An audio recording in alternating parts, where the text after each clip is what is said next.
Hello, MountainCare. Today we're going to learn about backyard birds.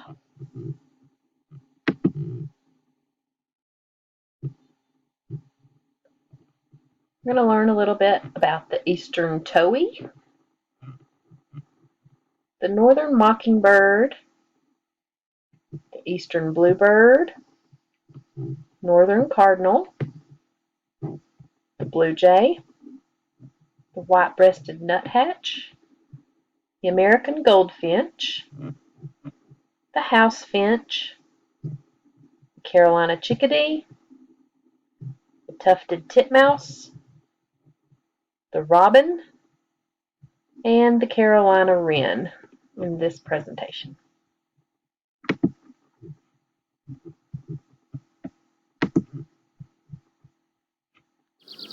In this short video, we'll show and explain all the key things you need to know about feeding the birds in your garden, and doing so in a way which attracts the maximum number of species and takes into account their health and well-being.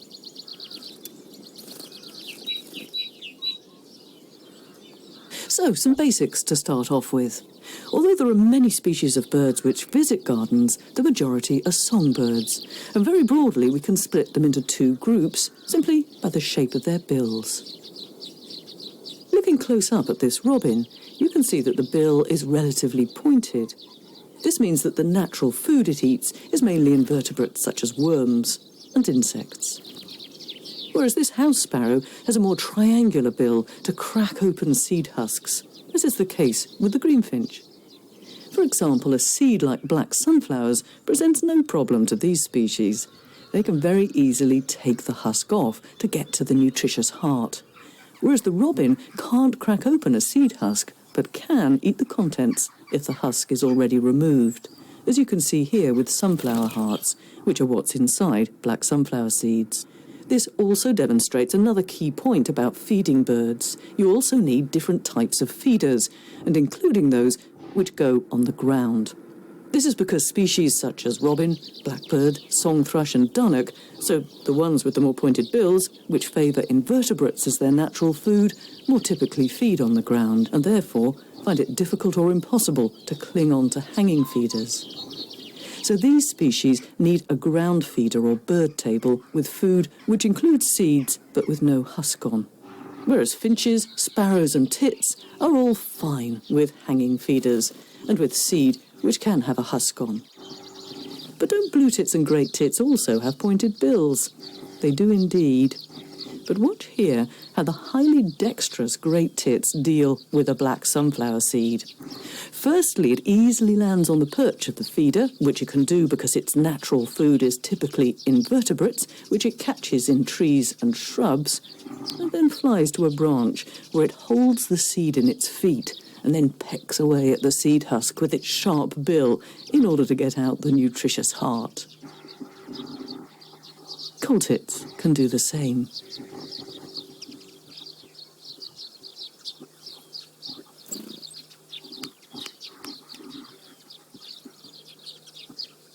This behaviour is very different to how finches eat the same food, as they'll stay on the feeder perch and remove the husk and eat it using only their bill. So, let's now look at the range of foods available and the different types of feeder for them. Straight foods, as the name suggests, are seed types and also peanuts, which haven't been mixed with anything else. The main ones include black sunflower seeds, sunflower hearts, Niger seed, red millet, white millet, plus peanuts. With the exception of Niger seed and peanuts, which we'll come back to, straight seeds are best fed from a tube feeder, like this one. In addition, sunflower hearts can be fed from a bird table or ground feeder. For Niger seed, this is so tiny that it needs a special feeder with very small ports to prevent the seed from running out. Niger is a real favourite of goldfinches, and you stand a very good chance of encouraging this colourful bird into your garden if you feed Niger from a special feeder like this one. For peanuts, these should only ever be fed from a mesh feeder, as having them loose on a bird table or in a tube feeder means that birds such as robins can try to swallow them whole, and this can cause them to choke to death. Peanuts remain a real favourite for many birds and can attract special species such as great spotted woodpecker and nuthatch. A very important note about peanuts is that you should only ever buy product which is labelled as nil detectable signs of aflatoxin or similar words, as this ensures the peanuts are entirely safe for birds to eat. Next up, it's mixes which are all seed-based, though some mixes contain other ingredients such as sultanas and suet pellets. Mixes have the obvious advantage over straight foods in that one product can do the job of many.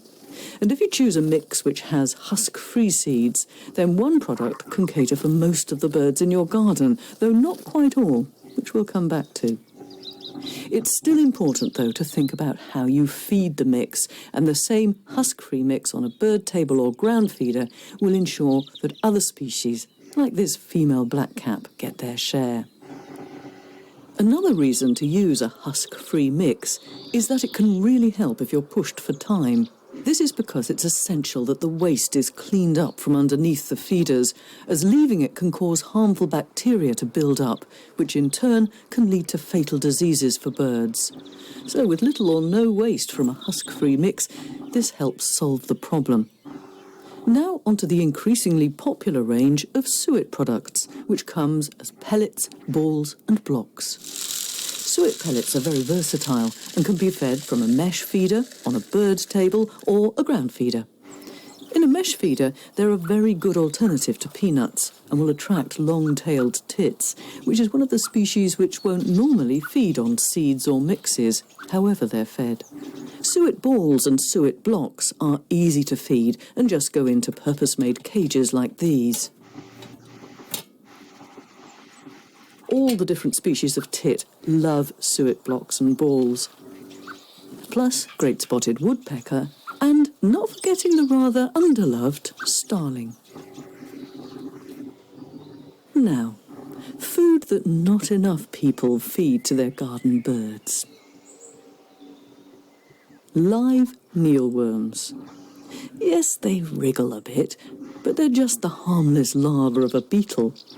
Importantly, though, they're the best possible food to put out in the breeding and fledging seasons, as they contain both the moisture and protein which young birds need to survive and flourish. With the main types of food now covered, and most of the feeders, a quick look at some different feeders which keep out grey squirrels and also larger birds such as jackdaws. Grey squirrels can be a real nuisance in gardens by hogging the bird feeders, damaging them and deterring birds from landing. Larger birds such as jackdaws, magpies and even rooks can also be a problem, and despite their size, can often manage to precariously cling on to feeders. There are two types of basic feeder you can use to help solve the problem. The first being cage feeders, which prevent the squirrel or larger bird from getting out the food. These feeders are available for peanuts and suet pellets, seed and live mealworm.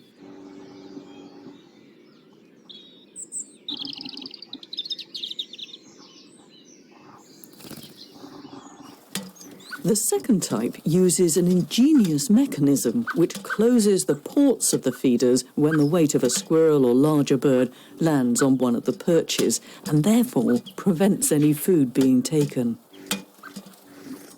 Positioning is important. The main consideration, other than them being in a good place for you to watch the action from your window, of course, is that they're away from anywhere which a cat could hide in and pounce on the birds. So avoid being too close to shrubs and other undergrowth. And if you don't have a handy tree to hang the feeders from, then a feeding station like this one is ideal. One really important aspect of feeding birds is keeping feeders and bird tables clean. This is because, and as mentioned before about not allowing waste to build up underneath feeders, dangerous bacteria can build up, which can lead to fatal diseases. Something which finches are especially prone to. Now, just to summarise on the main points, you need a variety of different foods and different ways of feeding them to attract the maximum number of species. If you're pushed for time or don't want the hassle of cleaning up mess, then stick with husk-free seeds such as sunflower hearts and husk-free mixes. You should also have either a mesh peanut feeder or suet feeder to ensure that species such as long-tailed tit and great spotted woodpecker can feed. If squirrels or larger birds are a problem, then use suitable feeders to keep them out. Position feeders away from bushes and undergrowth where cats hide and pounce from, and always keep your feeders and bird tables clean. And one final thing, it's also important to provide fresh, clean water for both drinking and bathing, and as with feeders and tables, it's vital that bird baths are kept clean. We hope you found this video helpful, and there's lots more detailed information about feeding birds on our website. So now we'll review some common birds that we often see here in western North Carolina. This is the eastern bluebird.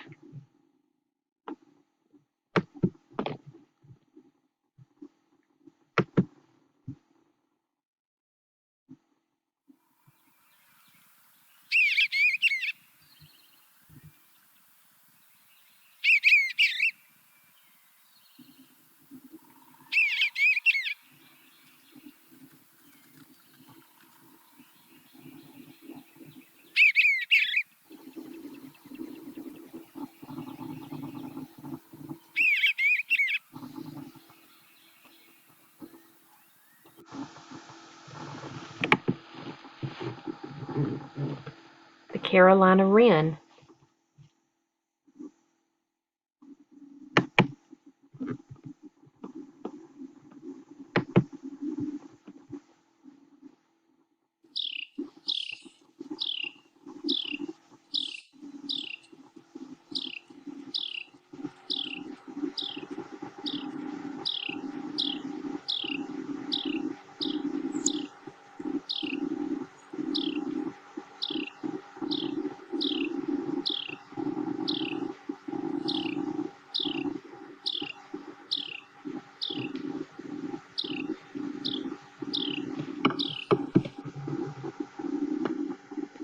The tufted titmouse.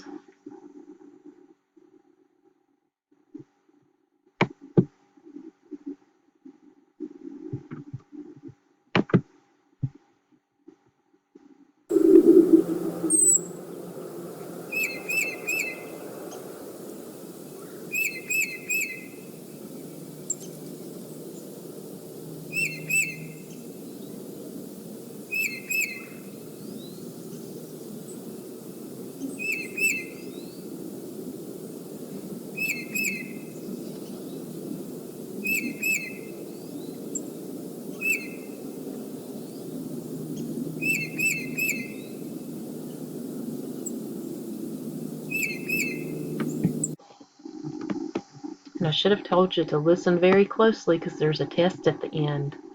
This is the eastern towhee.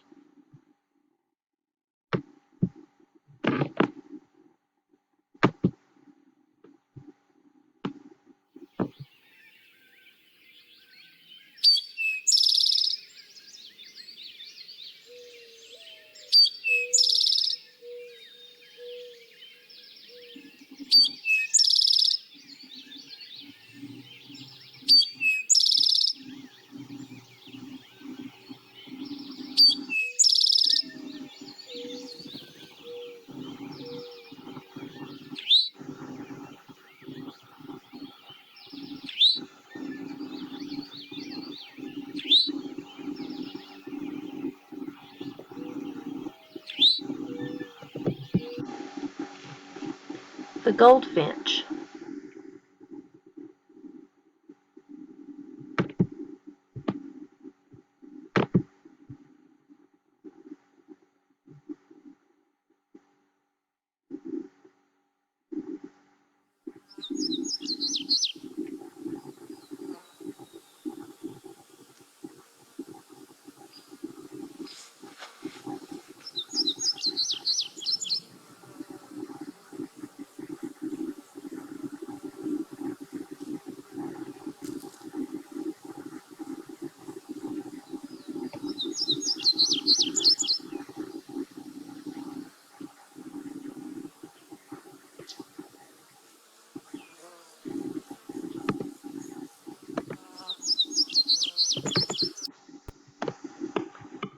cardinal.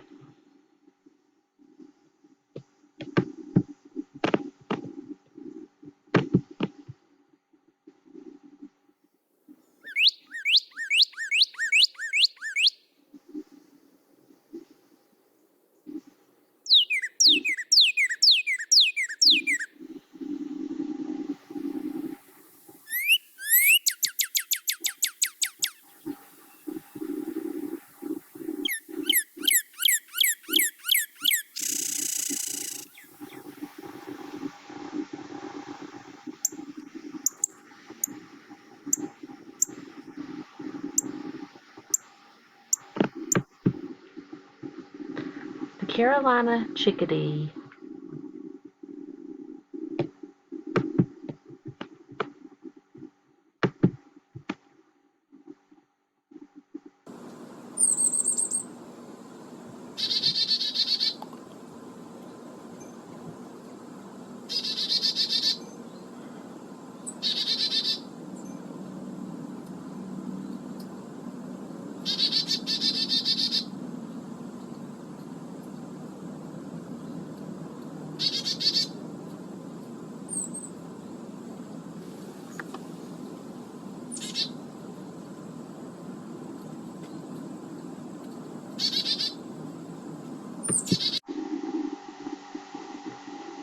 The house finch.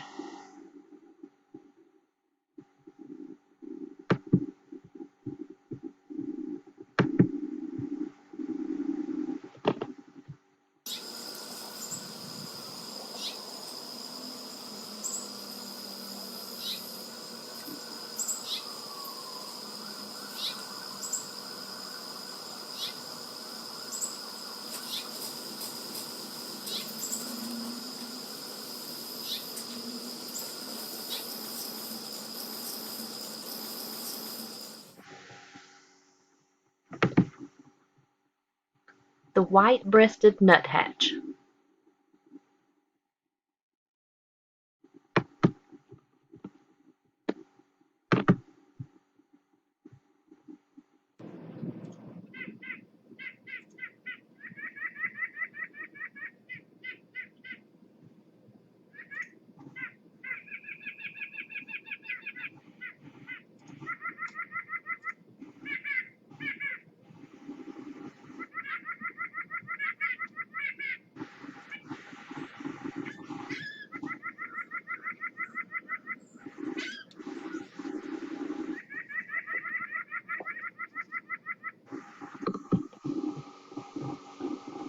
The northern mockingbird.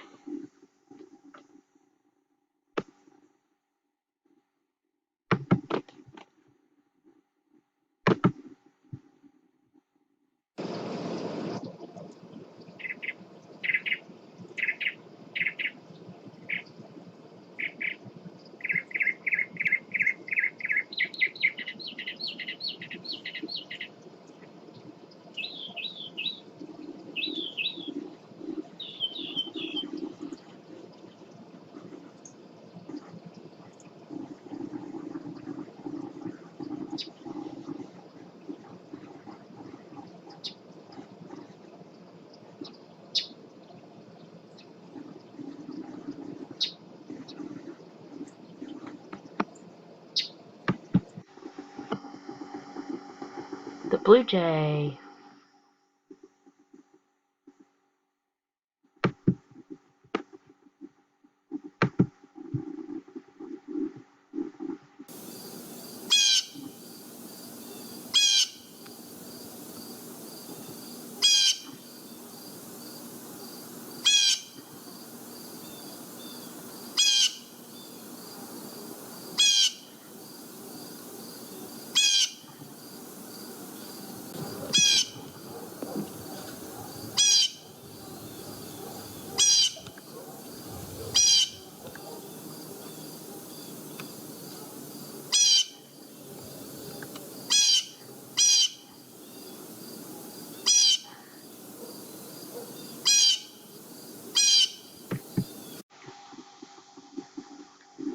The American robin.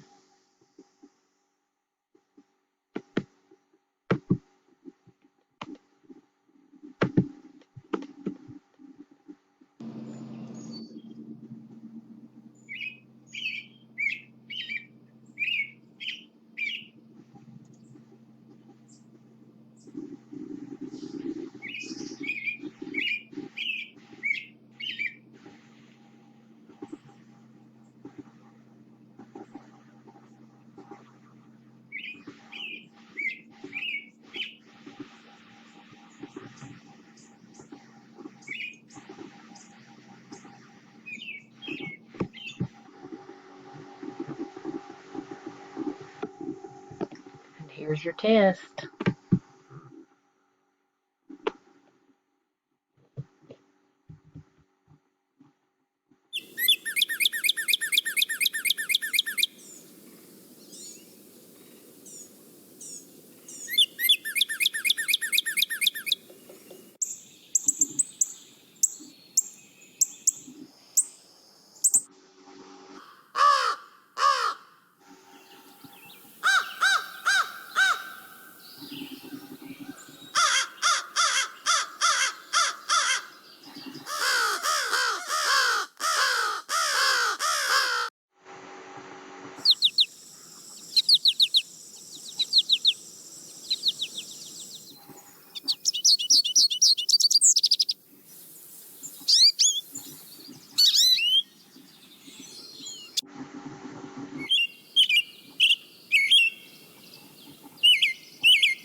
So although we didn't cover all of the birds in the test, hopefully you've learned how to identify some of the more common birds that visit backyard bird feeders in our area, and perhaps learn to recognize their calls.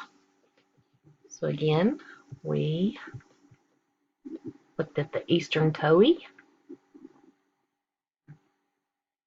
the northern mockingbird, the eastern bluebird, the northern cardinal, the blue jay, the white-breasted nuthatch, the American goldfinch, the house finch, the Carolina chickadee, tufted titmouse, the American robin, and the Carolina wren. And maybe by learning some tips on bird feeders that we saw in the first video, the different types of feeders and the different types of food, if you put some feeders in your backyard, the birds will come. All of these are very common in Western North Carolina. Hope you enjoyed learning about backyard birds. Have a great day.